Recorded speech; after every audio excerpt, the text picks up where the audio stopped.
Hi, everybody, and welcome to Tag Lab, where we are looking for interesting stories of personal growth and development mixed with a healthy dose of technology and digital insight.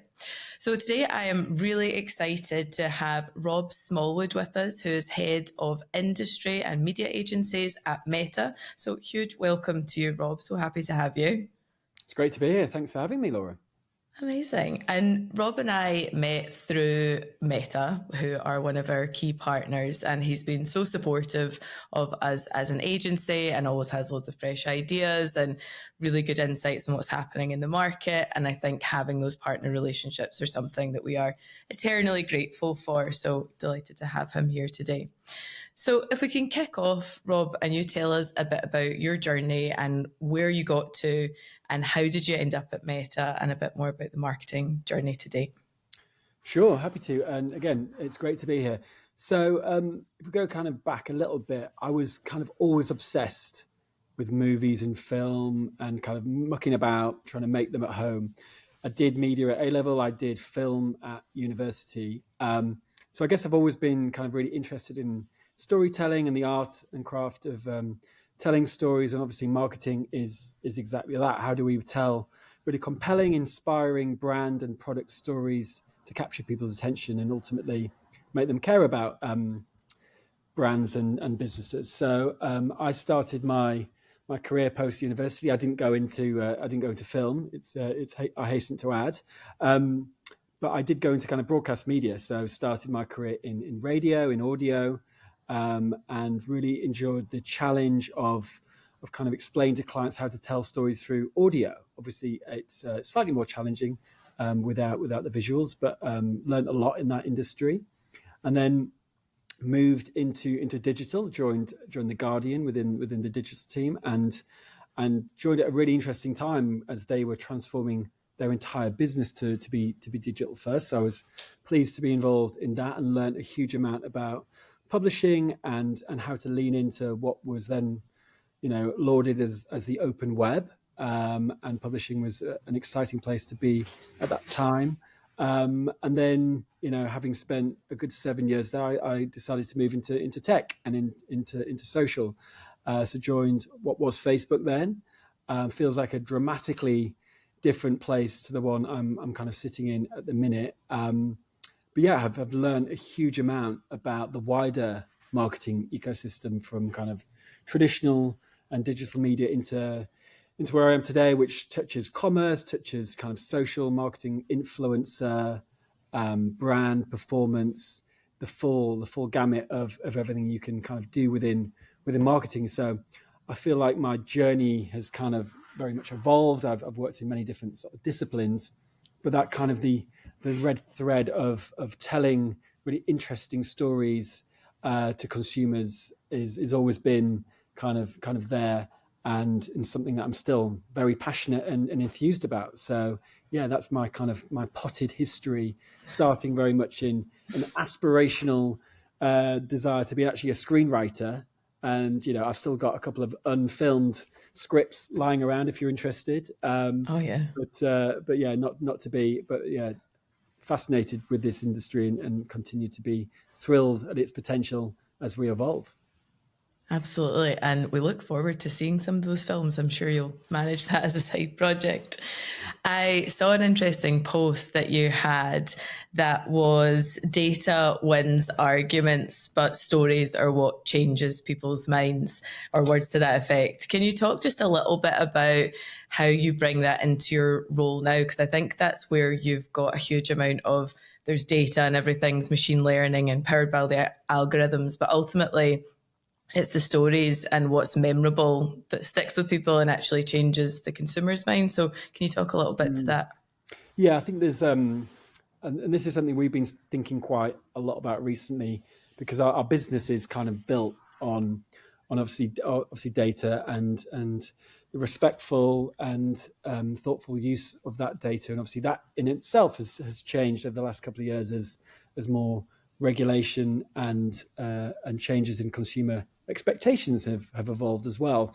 But ultimately, our business is grounded on data and makes a lot of decisions based on the data that we see coming in from both how people are enjoying and engaging in our apps. And again, we evolve our products based on how people are leaning into different surfaces or watching certain types of video, and kind of Reels is a good example of how we've seen this behavior both on and off platforms evolve, and we've really lent in and tried to develop a consumer experience that is grounded in that data. But from a kind of a business perspective, I think there's, I guess, two things we're thinking of. The first of which is how do we tell a really compelling story to our business about the outside marketing world, because many people who work at Meta don't intersect with advertising and marketing at all. We're very much a product tech led business. But also, how do we translate our business, which is incredibly complicated, to the outside world? How do we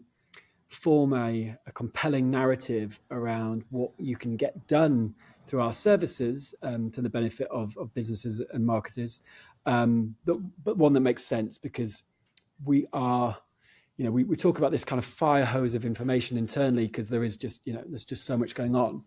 But how do we help people outside the company understand how to use the platform and how to use it to the benefit of their business is not an easy thing to do. So, and I think sometimes we've lent in, I think rightfully so, around building evidence to support our story, right? We want to make sure that everyone who invests money with us gets a return, and a really positive return. So we've invested a huge amount in building the evidence around our platform. Now, I think, and this is perhaps an uncomfortable conversation, but sometimes people just don't want to believe the evidence. Some people have kind of quite baked in ideas around our platform sometimes, and sometimes, despite the wealth of evidence that's been produced, particularly third-party evidence, people still don't want to believe it. So I think that makes me think, well, we're all humans, right? We all have irrational moments. Sometimes data can't win arguments. Sometimes we've got to be better at crafting an emotional story, and one that kind of speaks to people's instincts and intuitions, as well as it being heavily grounded in data. So that's our general thinking for this year, is that how do we tell a more compelling story that is grounded in data and evidence, but also appeals to people's emotions and instincts, so that we don't get this cognitive dissonance that I think sometimes arises when we speak to clients and agencies, that I get that you got the data, but I just don't believe it. It just doesn't ring true to me. So that's the kind of the gap that I guess we've got to bridge, and telling interesting stories is a good way, I think, to do so. Yeah, absolutely. And I think that's what people remember ultimately. So you can put all of the numbers and the way that we're going to position something, but ultimately it's like, how is that making people feel, and what's memorable when you've got whatever it is, 5,000 messages that we see a day. There's only one or two things, that kind of mental availability that your users and your clients have.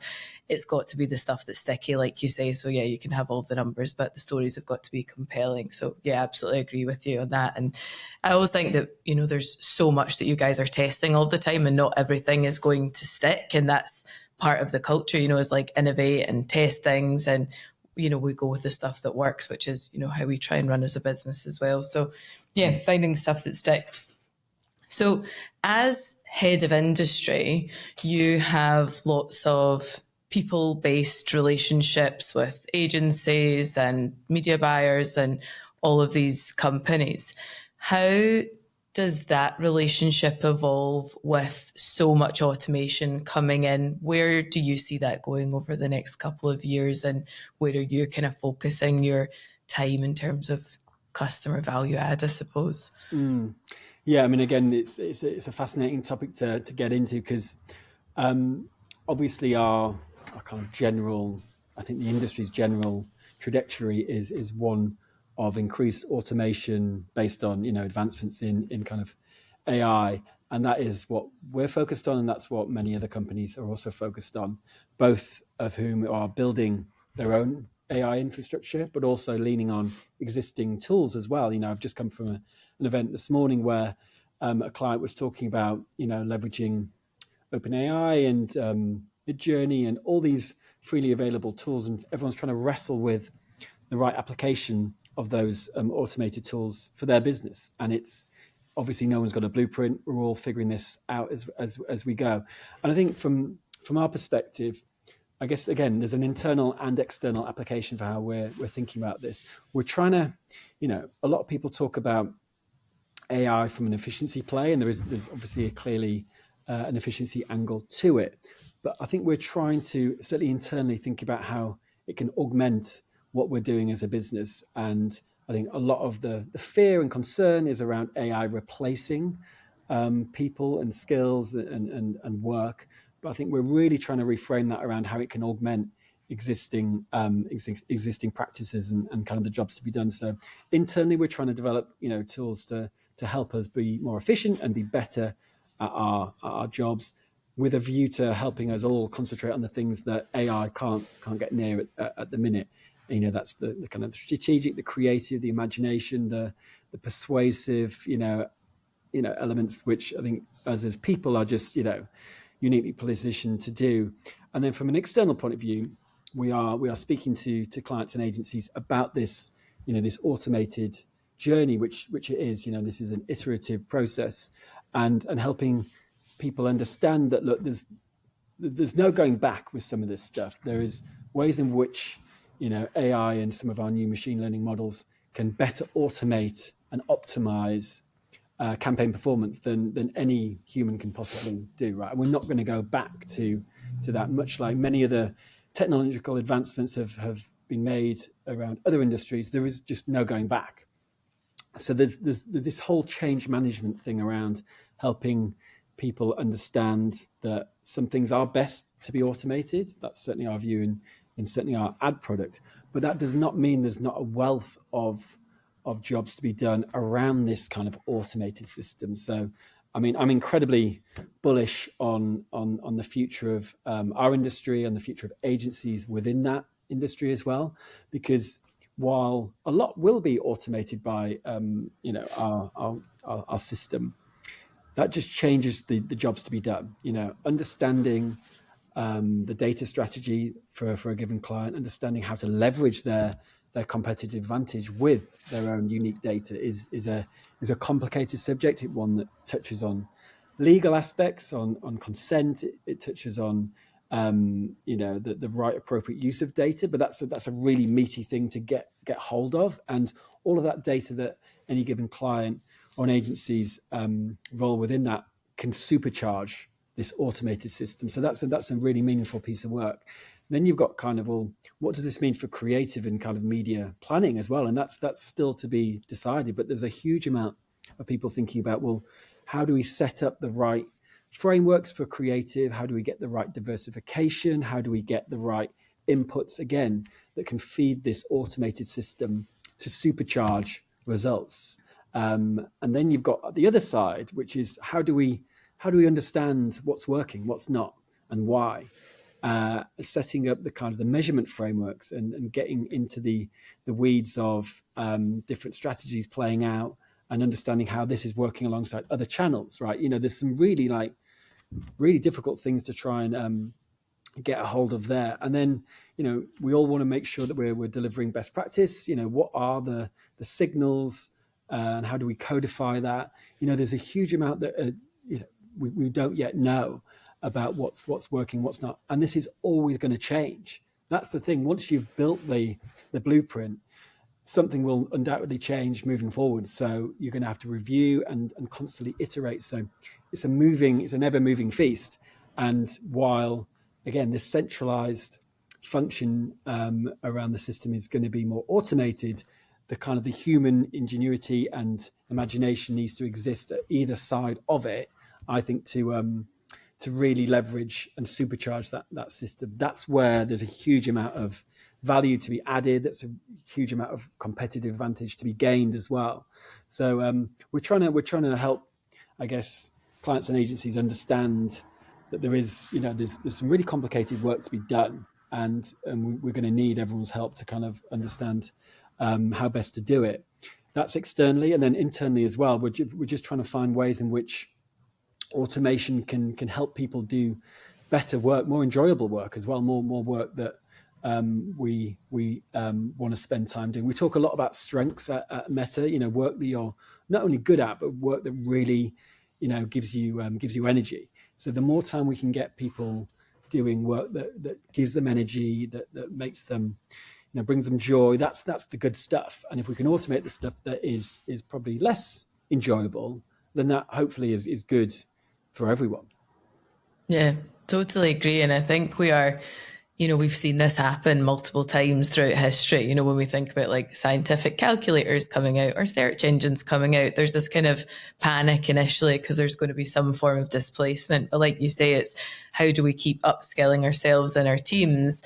And I heard something this morning that was take your worst skill and give it to AI, and AI will complete it about 80% of what a kind of industry expert could do. So I think when you look at it through that lens, you are able to take away a lot of the mundane tasks and the repetitive stuff that you do and then upskill. So you've got more time for the idea creation, which we're not going to see AI kind of come up with initially. The strategic piece, the human connection, education, customer service, all of that good stuff, I think is hugely exciting. And I see that's where a lot of the value is going to come from. So yeah, totally agree. And I think that's kind of probably at the heart of some of this concern, right? If you ask someone, what would you want to automate about your life or your job? I'm sure they'd give you a long list of stuff they don't want to do and they wish they could automate. But because this is moving into a space where AI is able to do some of the stuff that I guess we really love and we really enjoy and we feel is kind of more uniquely human, as you get into the creative space, as we get to this idea of general intelligence as well, that makes us feel more uncomfortable because that's where we feel defensive and at risk. But again, that's why I think we try and think about how we augment as opposed to how we replace. Yeah. And to your point around connection as well, I think this is one of the things that is most misunderstood about some of our longer term vision around the metaverse, and obviously AI is going to underpin that, is that we want to try and replace human connection in real life. That couldn't be further. There is nothing better than meeting people in real life and connecting as people. Obviously, we're speaking over the internet, over using technology, and this is good. But this could be even better if I had a hologram of you projected over the table I'm sat with, or we were in photorealistic avatars and engaging that way. There is ways in which technology can make this sort of thing better, but that doesn't mean it needs to replace it. It's highly convenient that we can do this and not be in the same room, right? That's just efficiency. So I think how AI can help us, spend more time doing the stuff we enjoy, and again, being with people. This is a relationship business. People buy from people, people sell to people. I don't think we're ever going to be a successful company if we try and get everyone to interface with some kind of AI agent. That's not going to be a very rewarding way to intersect with our company, unless in the future it's just an AI talking to an AI, and that could well happen. But certainly not in the medium term. I don't see that. We had some of your colleagues speak at our event in Dubai, Digitex, and she was talking about using the MetaQuest. She was going to a Coldplay concert in Dubai that was completely sold out. You weren't able to go, but you could attend virtually. So she attended, and then her friend was right next to her. So the two of them got to be right next to each other, having this virtual experience that she wasn't able to do anyway because the concert was sold out. So like you say, it can kind of add something to your life that's not replacing it. She was never able to do it, but she still had this amazing experience dancing and singing next to her friend by using MetaQuest. And we had great fun actually last Friday in the office with everybody walking the plank, going on roller coasters.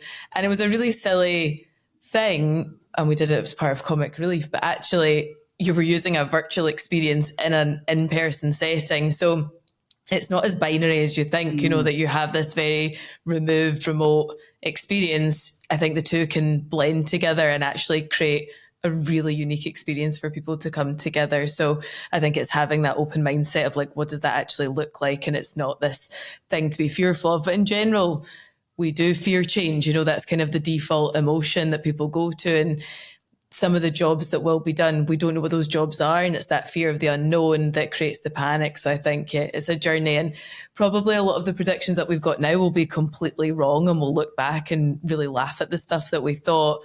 And I'm hugely excited to see what happens next in this space. So moving on to talking a little bit more about short form content. So you touched on Reels, and where do you see, or how is Meta really positioning itself to leverage that short form content, and what opportunities are there for creators and then after that advertisers within the space?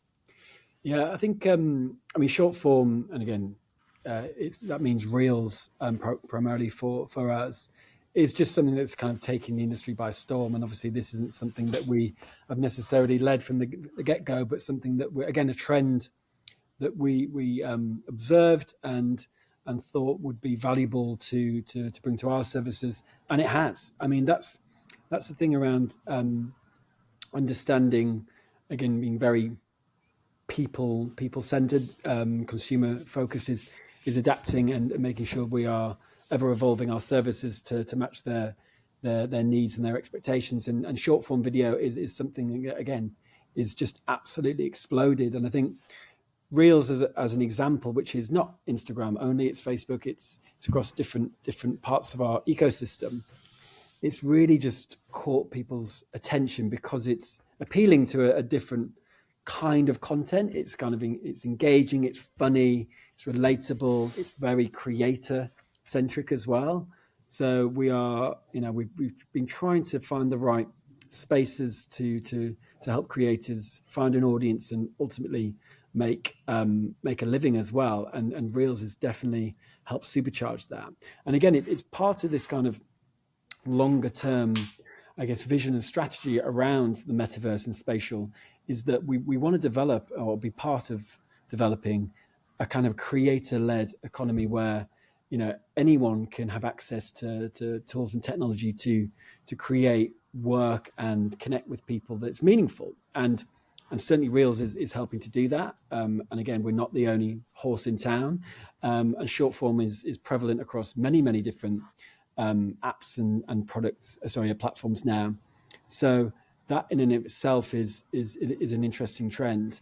And I think how we can help clients and agencies understand the opportunity is a fascinating one. We actually built a studio in our offices here in London to help clients and agencies understand what we call the language of Reels. So testing and experimenting.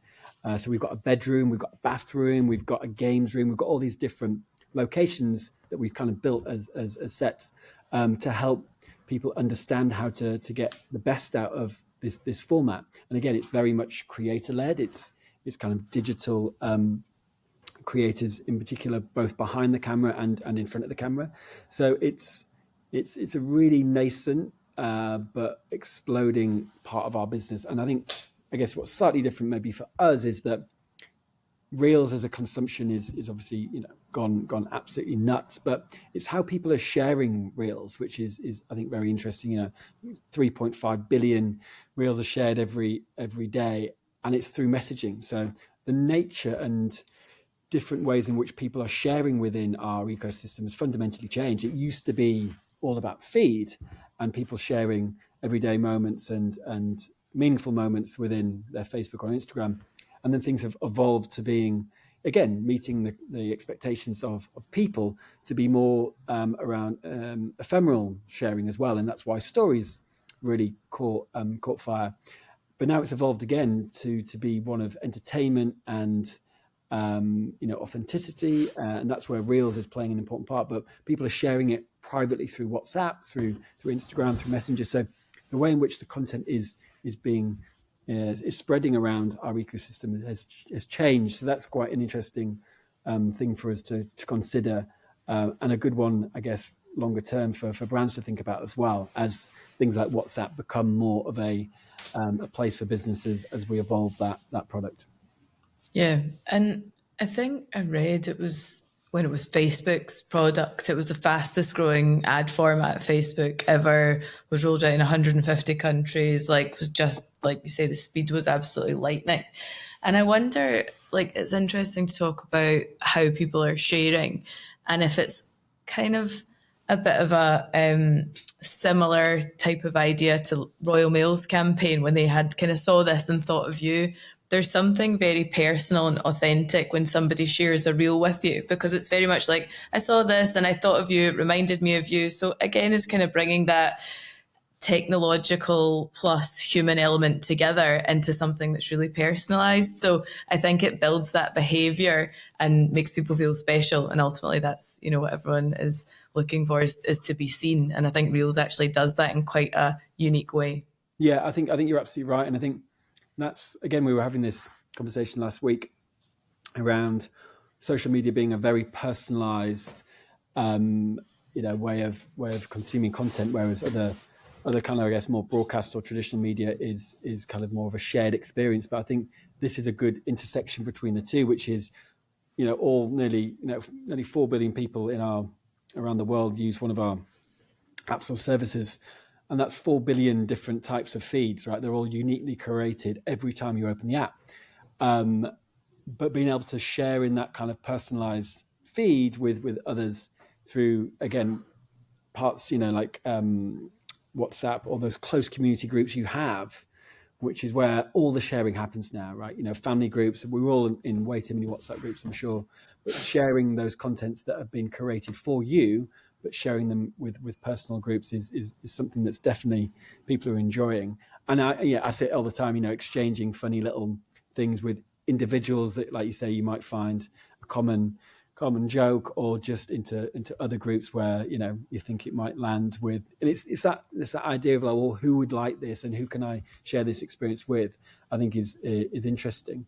And again, as we move towards this other future where if you think about VR right now, that's a very singular experience. Obviously you can connect to other people via different games and stuff, but it still feels quite it's a non-shared experience.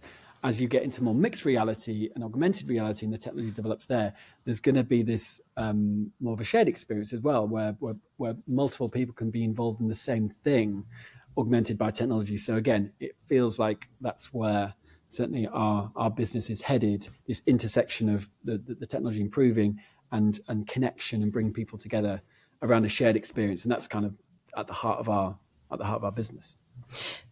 Do you see that kind of mixed reality future starting, or maybe it's intended to replace more linear TV and broadcast channels? Is that kind of where you see that shared experience moving to, or what do you see that kind of media mix and the consumption look like over the next couple of years? Wow, it's difficult to say. I think that those shared experiences around watching content, like on TV, and again we've seen those moments come back to the fore in some regards around those appointments of view, be it gladiators or traitors, which have been great because they are shared experiences. I think with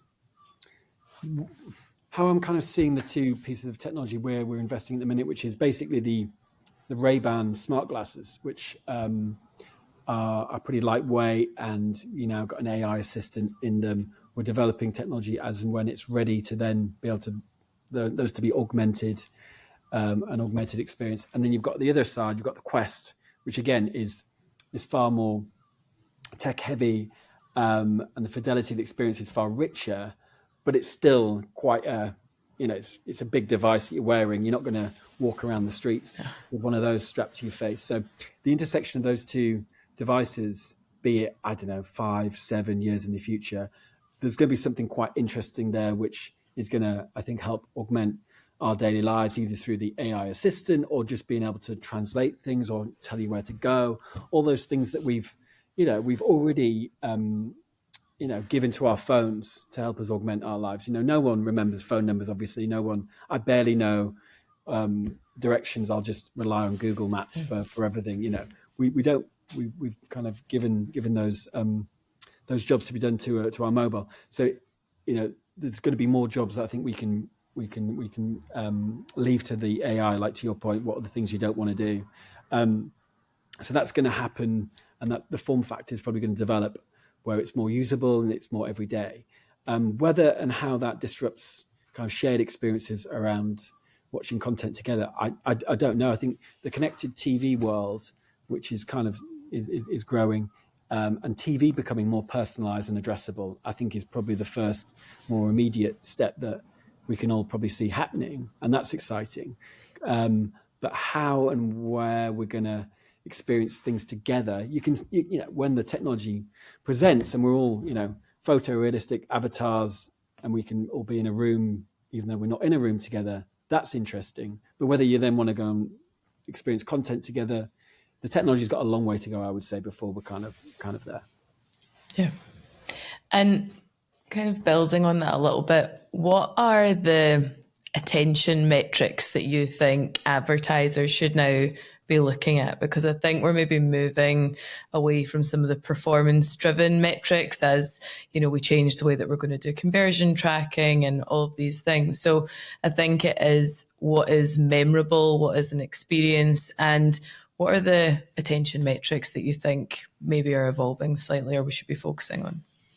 Yeah, again, it's something that we've been thinking about quite a lot over the last couple of years and trying to understand more around, you know, how to capture people's attention and how to hold it, and what does that mean for, you know, building memory structures, building short-term brand impact, and also what relationship is there to a sale as well. And this is a hideously complicated area, and I think what the industry is currently talking about is our proxies for attention, because, you know, to hold someone's attention and to even define what attention is, be it audio or visual, that in and of itself is quite complicated. So we're using kind of eye tracking as a proxy for attention.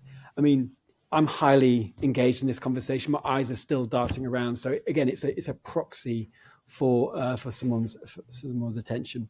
And I think the danger, from thinking or using proxies, is it can slightly distract you from what you're trying to achieve for a brand. And certainly for most brands that we talk to, most are concerned about growth primarily. So how do they grow their business through more sales?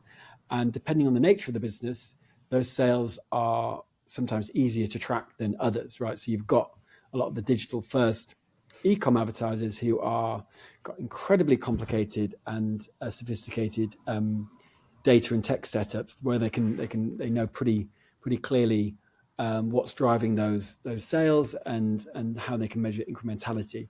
But then you've got more complicated business. I mean, automotive is probably the most complicated events, movies. You know, you've got a lot of these industries where the kind of the path to purchase, for want of a better phrase, is more nuanced and happens over a lot longer period of time. So how do we kind of break up those journeys, be it buying a car, into different stages, and how do we then ingest data from those different stages, different intent, different signals back into the system, so that it gives you a richer sense of where someone is on their journey to buy a car, as an example. I think the industry's interest in attention as a kind of a metric is trying to fill the hole for some of those companies, those brands who don't have access to a lot of signal and data. So I kind of get it, particularly those advertisers who want to quite rightly build their brand over the long time. So, but how do you optimize that? You know, if you don't have the data and the signals to be able to do so, then is attention the next best thing? So we're trying to explore what relationship some of those metrics have to a business outcome, because ultimately what we care about and what most of our clients care about is that hard business outcome.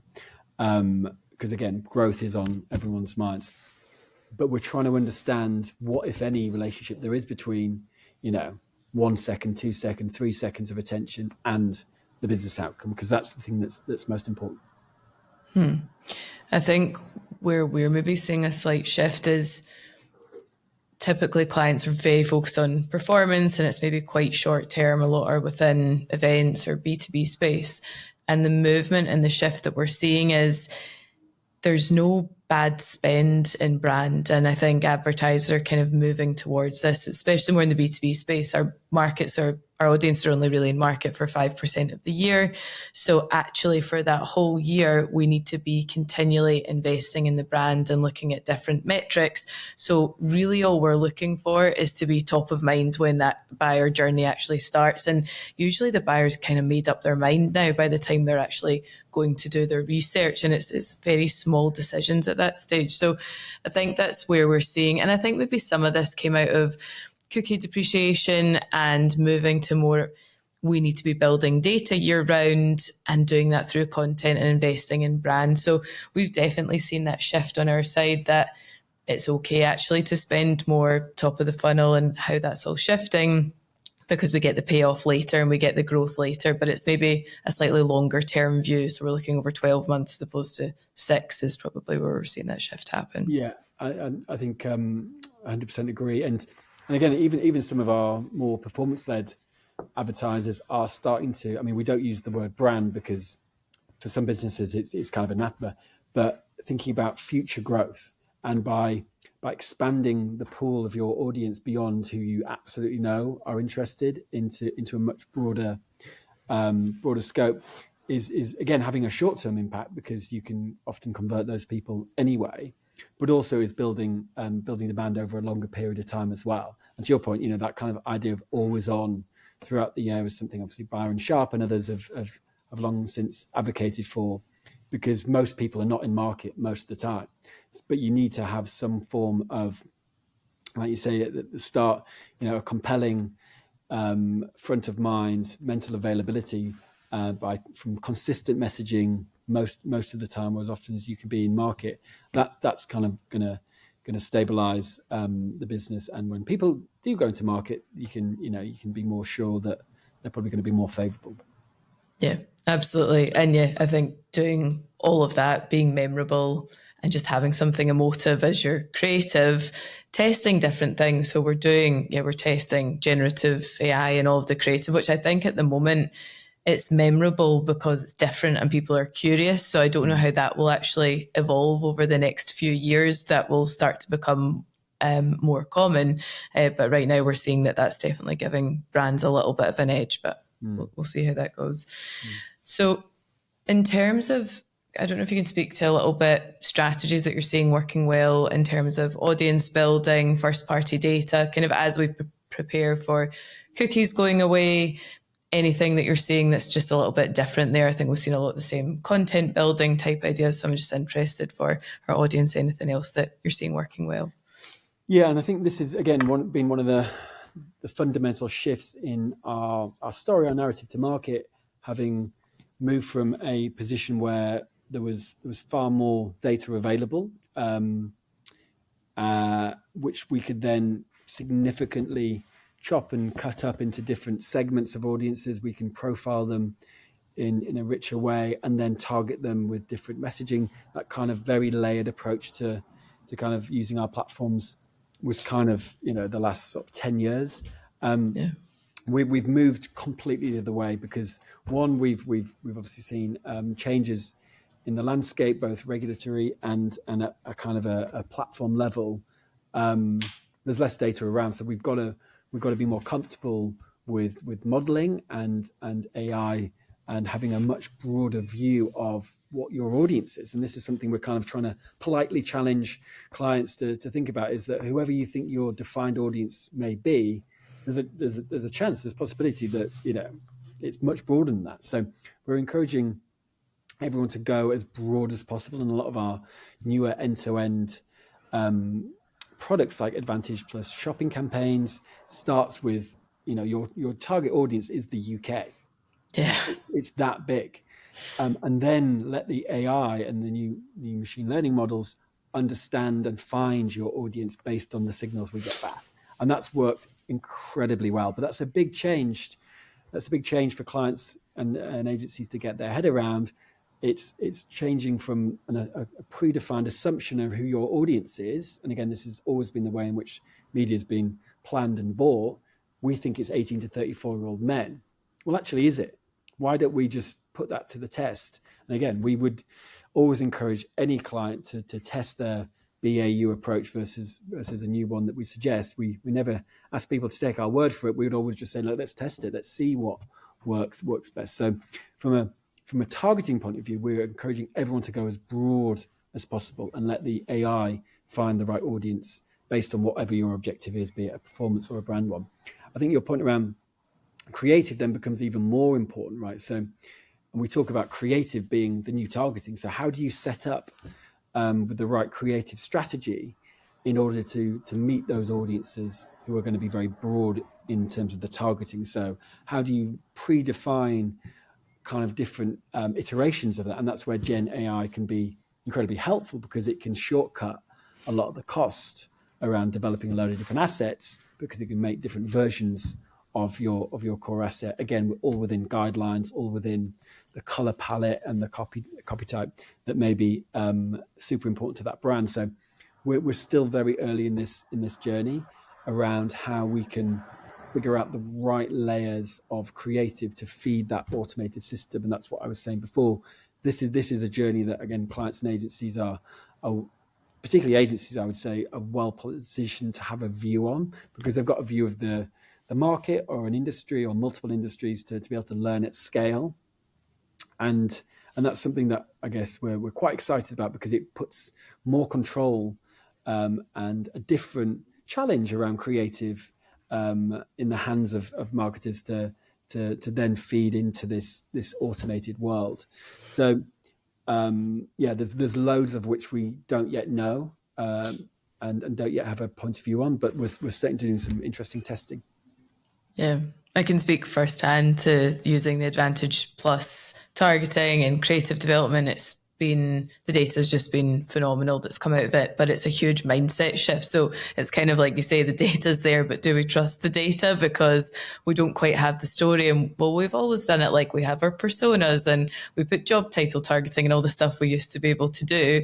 Well, actually, let's not put CFO as a job title. Let's see who behaves like a CFO and pick up 5,000 different data points. And it's actually our behavior speaks much more than these predefined categories, which is the way that all of the targeting is now evolved. But it's kind of like giving up a little bit of that control, but the offset is the performance is better and the scalability is there, and you can test, you're testing thousands of variations as opposed to doing very kind of granular A/B testing that's hugely time consuming. So I think, it's more of a mindset for us and for our clients. But once you've got that data and you can tell the story, everybody gets on board really, really quickly.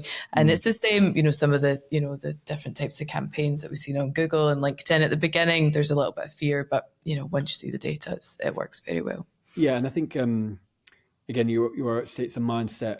It's a paradigm shift, really, because if this continues the way it is and it kind of scales across all media, it kind of turns some of the tenets of how we plan and bought media on its head a little bit, because it removes this kind of pre-assumptions around who and where to target, because it kind of cedes control to the AI and this kind of black box that people often don't understand. So there's a major change that I think we're in the middle of. And to your other point of the question as well is that, in a world where there is just less data and obviously cookies moving on, the need to kind of really strengthen the data where it is available and to ensure it's of a high fidelity through things like the Conversions API, which we encourage clients to adopt, which is a server-to-server integration, which doesn't rely on cookies. That becomes increasingly more important. And again, if you're dealing with, 20% of the data that you used to have, but it's incredibly rich and can draw on segmentation of value across different customer bases, that's the special sauce that you as a client can leverage to understand and then set up different bids around, or different complex strategies to augment the system that's going to be automated. So that there's still, again, huge work to be done in just ensuring you've got the right data connected to the system, which again, it's not always easy to do, because there's lots of consent issues, there's lots of things to consider around how and why you can use data. But once you've got through those hurdles, there's massive gains to be made. Yeah, we've seen the data coming out of Conversions API and doing server-side tracking, and it's great. I think my question is how many clients or advertisers are realistically going to do that, because there is a decent amount of technical implementation, then there's ongoing cost, then it's just even kind of knowing that's what you need to do. So we do maybe 2,000 events a year. I'm not sure how many clients will go through that pain and cost. Well, that's yet to be seen, because it's a mindset shift. Probably over time, when they don't have the data and you maybe feel the pain, then you say, okay, we need to go do this. But do you have any steer on uptake on Conversions API, or where do you think that'll head as a performance kind of number? Yeah, I think it's a good question, because I mean we work with a lot of clients based out of London, many of whom are performance advertisers, many of them are big clients, and we've been talking to them about the Conversions API for like 3 or 4 years.